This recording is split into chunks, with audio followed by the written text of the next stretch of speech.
Hello there and welcome to the channel. I'm Cindy Daychuck with Queen Bee Creations. Today we're going to play with watercolor a bit.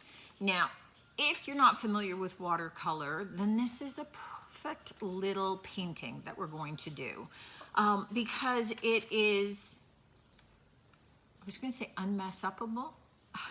That's not a word. But let's go with easy. It's easy. So it's going to teach you about the flow and how watercolor works. You don't need expensive watercolors. Get a little palette set. You know what? Do it from the dollar store if you need to. We're just playing, right? We're not looking to sell this for big bucks. What I have done is I've got a piece of wooden board. You could use, use a clipboard. Just tape down your piece of watercolor paper because it will curl once it gets wet, right? Like any paper, when it's wet and then it dries, it's not going to be flat again. So you want to at least try and control some of that buckling. Now, I'm going to switch you over my shoulder so you can see a little bit easier what I'm doing. I am not a great watercolor artist. I am just kind of self-teaching myself as I go and just having fun. So I'm taking you along for it. This is great to be able to play with the watercolors and then be able to use them. Certainly, if you love it, frame it. If you love a section of it, just frame that, right? Get a tall, skinny frame or mount it with some colored paper behind it or cut it down and make a greeting card out of it so that whomever you're sending your birthday wishes to or your condolences or your get well, I mean, whatever it happens to be, they have a nice little piece of original art from you. If you really don't like it, cut it into tall strips, make it into a bunch of bookmarks, right? Then nobody sees the whole composition, they just get this little snippet and it looks really cool. Tons of options. So let's get started on this. All right, to get started, I'll try and keep my head out of here. I have some old palettes. This is, think of this if you've got the tin with the little squares of watercolor, same deal, right? These are just dried up watercolor. So you want to take a mister and you just want to, I'm just trying to keep away from my paper. Let me just move the paper, Cindy, just move the paper. So I'm just getting them wet. And all that I have is some blues, and I'm not going to sweat trying to look up what colors they are because you can do this with any color. So this is like a really dark blue, this is an aqua, this is more of like, I don't know, yellows and ochres and some greens and some browns. Use what's in your palette. So we have our watercolor paper. And I have a container with water and I just have a little old piece of napkin over here that if I need to dab on, then I've got it. So I am just taking a brush just like this. So it's pretty loaded with water and I'm just gonna go into, I don't know, all these colors that I have on the palette already. And look, I don't even know what color it is now because I just mixed about 4 of them. I'm just looking for pretty wet, and my brush was wet, and I just wanted a really dark color. And what I'm going to do is just kind of in a line across here, is I'm gonna drop the color across here. And you can see that it's beading up. So that's what I want right now. I just want a bunch of color sitting on top of my page because we're gonna make it move. So there's a bunch of that. Let me clean out my brush and let me go and kind of get a green. This seems sort of like a khaki greenish as opposed to a Kelly green, but we're just going to drop in some of that color and it's gonna merge with that blue and I'm okay with that. And if I don't get it quite on it, that's okay too. And I'm not doing it everywhere. I'm just adding it for a bit of contrast because now I'm gonna take a wider brush and I'm just gonna swipe this to wet my page above that line, because I'm going to want this to bleed up into it. And what I'm going to do now is I'm taking that brush again with some water on it, and I'm going to kind of drop it in so it starts to touch all of that line. Now you can see that I'm kind of, my color was getting a little too muddied, but you can see that I'm also tilting it so that that color starts to bleed up toward the sky.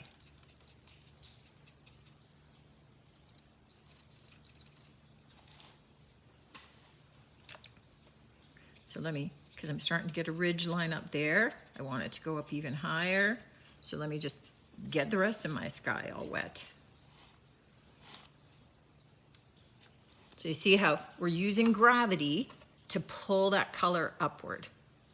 I mean, really, look, how cool is that already, right? Pretty neat. Okay, so what I can do is take that first brush again, and again, using water, I may drop it in certain spots using gravity so that it pulls up again, but more in a line. So think of this as a tree line, right? So now I'm just getting a little bit more defined lines climbing up.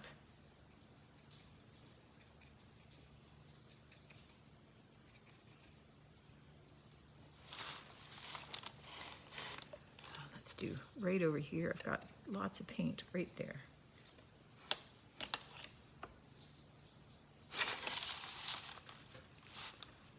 So cool.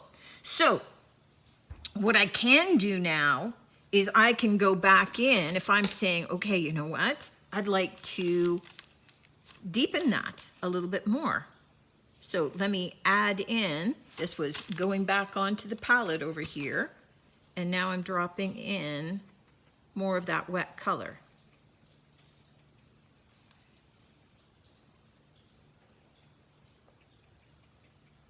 My board's already wet, and now I'm going to go grab a whack of that green again and start adding some of that in.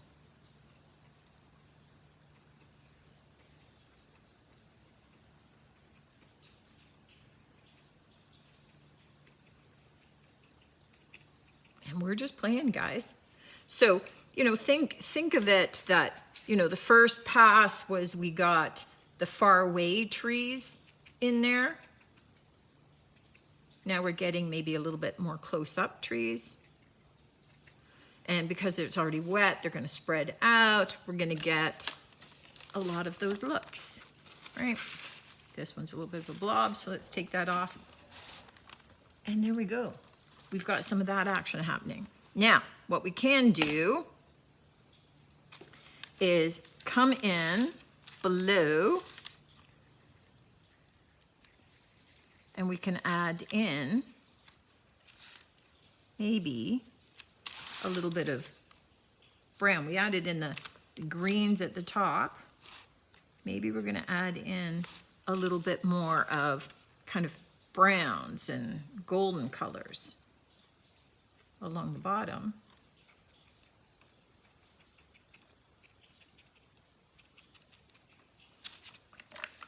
Right? And maybe some of that original blue again, just to round it out. I don't know. I'm just playing as I go. And let's turn it around, because this way works better for me. And we're going to do the same thing. Because now we're going down for the ground.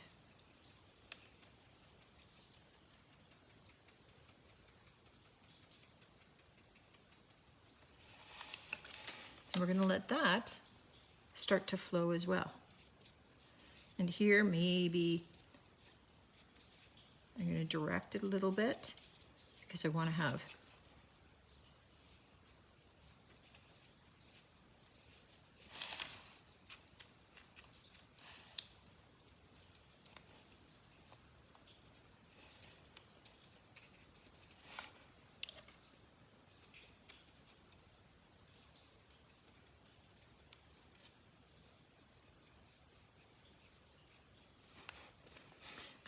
it flow.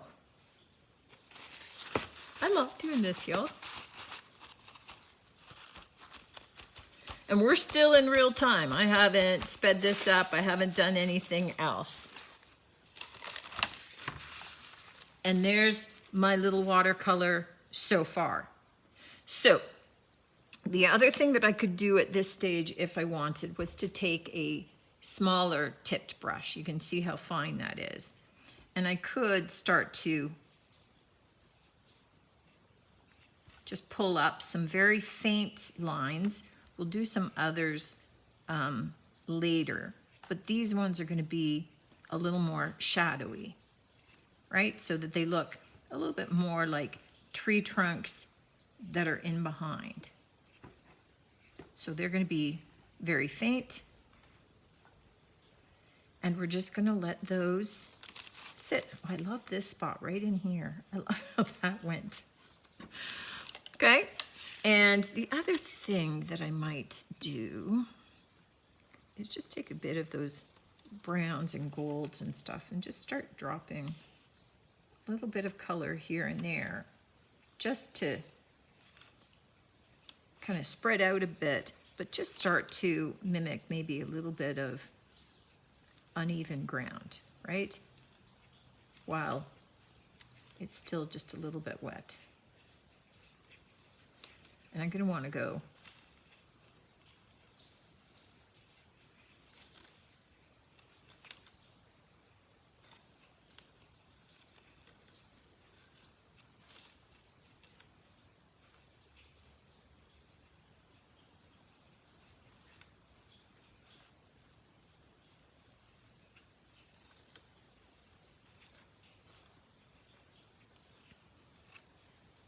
and you can see my page curling up a little bit. Could you imagine if I hadn't taped it down?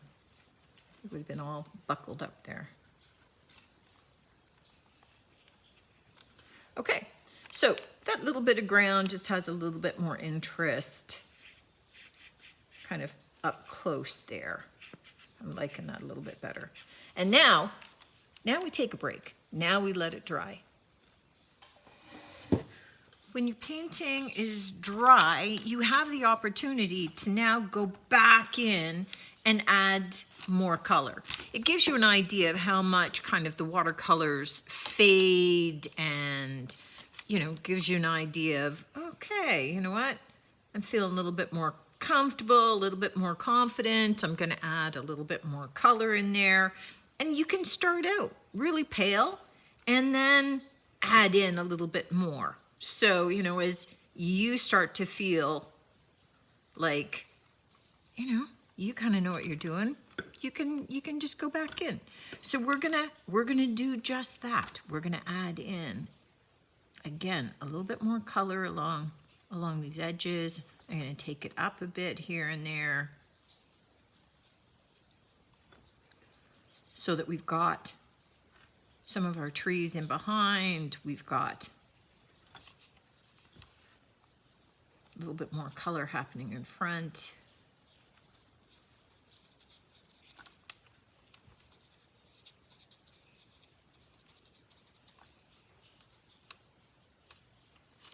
And rather than having it roll everywhere, we're just going to, again, take some water and we're just going to help them move up a little bit. So we've got our color down in the one spot, and now we're going to let it just move up a little bit.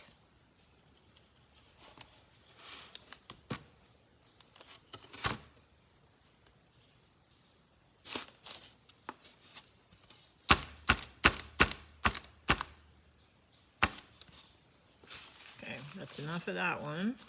So I can just dot that away. And I'm just letting some of those water drops roll up a little bit.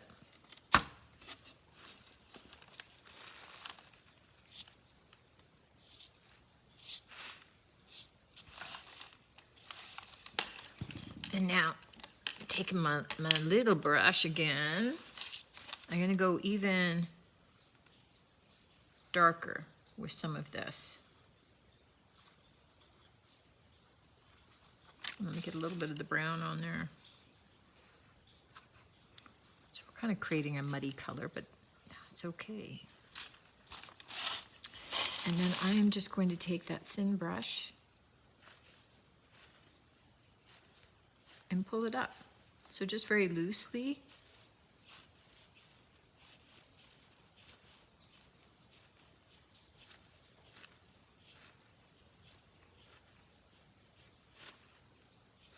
So that I have a few more trees. Okay, and now I just want to do a little bit of the same down in along the bottom edge here. I just want to, you know, pull a little bit more color in here and there. You know, we've got a little bit of shading happening. This is easier if I angle this toward me, so sorry. But here we've got, you know, our edging. I'm just going to take down a little bit of the brown along the edge just to, you know, separate out the tree line. And as my brush starts to get dry, you can see I'm just taking it on its side and scraping it along just to be able to get a little bit of, you know, kind of little color down in here as we've got some hills or, you know, little hillocks, I guess. I don't know. I don't know what you call them. Just little things, little things.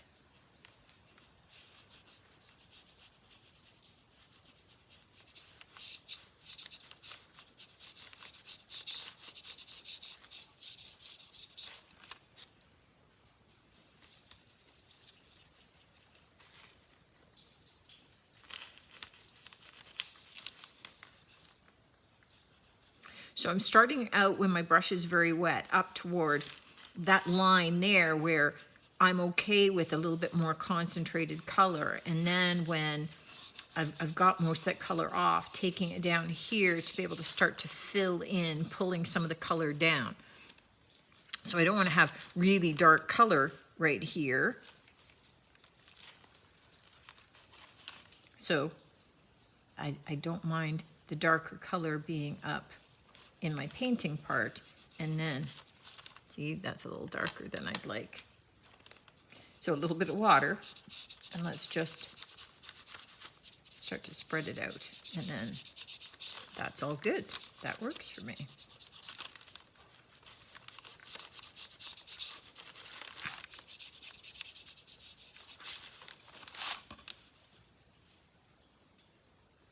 Okay, that works for me. So now what I'm looking at doing is taking my little fine brush, taking off most of the water, dragging it through a little bit of color, and I can go back in and just add a little bit more definition to a little bit of this. I'm going to be able to pull some of the color from the pieces that are wet there, and then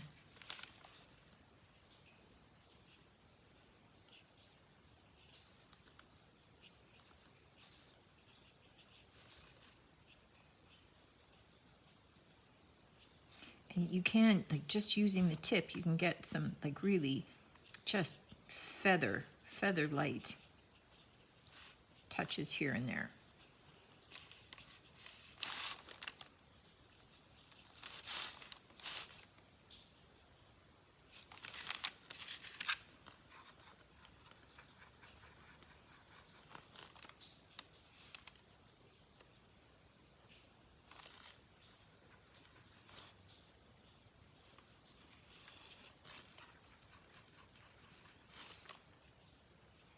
So I'm just adding a little bit of kind of a golden brown. This is one of the ochres, just creating a little bit more definition in those front brushes, brush trees, brush line, bushes. Just so it's got a little bit more strength to it. And then using that same color, I can go in with a pretty dry brush, just here and there,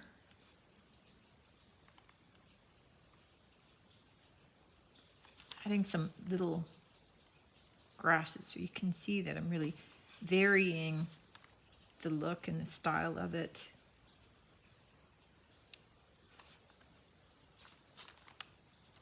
And it's just adding a little bit of definition to that. Let me see. Can you see? So giving just a little bit more definition to that. And that's really it.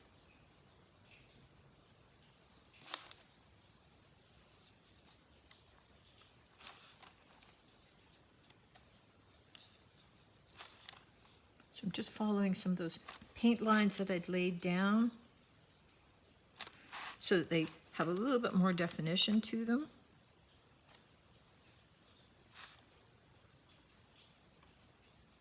And I'm not going straight across. I'm making it look like my ground is uneven as it would be naturally, right? So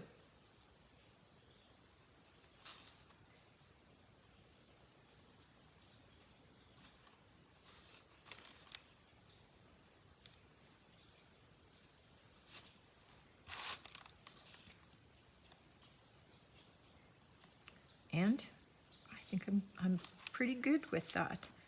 I'm going to let it dry and then see if I have any kind of something that I could frame it in.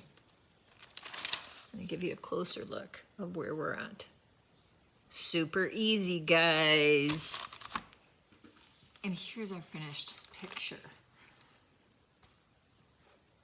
Now, I just popped that into a thrifted frame. I had debated cutting it down and putting it into this one, but I liked having a little bit more width for this one. And you know, I just buy a bunch of thrifted frames and then pop things into them to see how they work. I hope that you give this a try. Super easy little technique, really makes a cute little watercolor. I mean, it's not flowers, but it's a great way to play with moving the paint. And you can do this in brighter colors and do something that's a little bit more fantastical, right? So if you did this with dark purples and bright oranges, and then you could draw, you know, pretend roots and maybe a little buds coming up. I mean, you know, just take it and play with it, make it your own. I hope that you had fun with this one, a little bit different, but I like to give you different things to do, to try, to check out. Who knows? Who knows what's going to work for you? I look forward to seeing you on the next one, and until then, take care.